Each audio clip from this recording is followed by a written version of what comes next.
सब समास के बारे में जानेंगे। समास इंपॉर्टेंट है, एग्जाम में जरूर आता है प्रश्नों का उत्तर।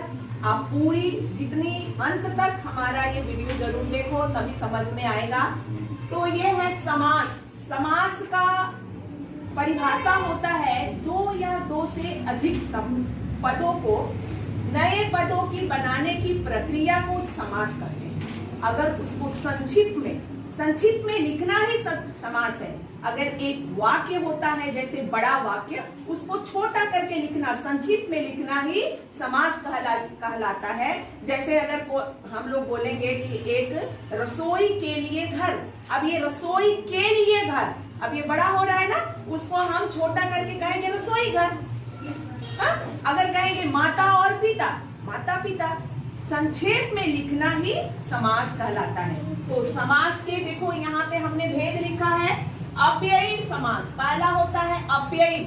तो पहले अगर जिस शब्द में आपको पहचानने कैसा होगा, ये अव्यय कैसा है, अगर हम पहला उपसर्ग, जिस शब्द में पहला पद उपसर्ग होगा उसे आप समझ लेना, ये अव्ययी भाव समास है।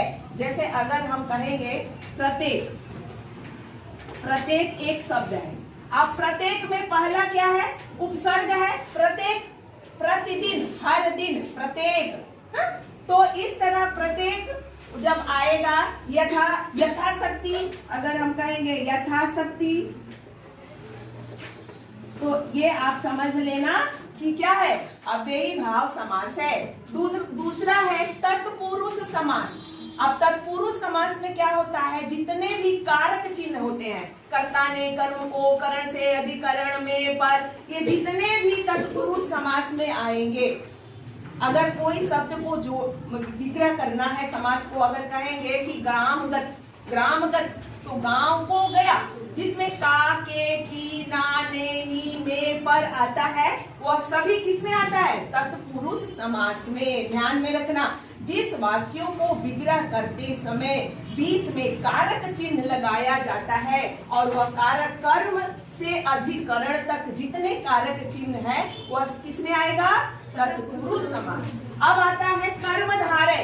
कर्मधारय समास क्या कहता है, दो पद का जो पहला पद विशेषण हो और दूसरा पद विशेष्य हो, मतलब किसी के बारे में बताया जा रहा है, विशेषण किया जा रहा है। अगर कहेंगे कि अंधकूप, मतलब कुआं अंधेरा है, कुआं कैसा है, अंधेरा है, तो क्या करें, कुआं की विशेषण बताया जा रहा है कि वह कुआं अंधेरा है। इस तरह हुआ हमारा कर्मधारय समास, पहला विशेषण और विशेष्य होता है।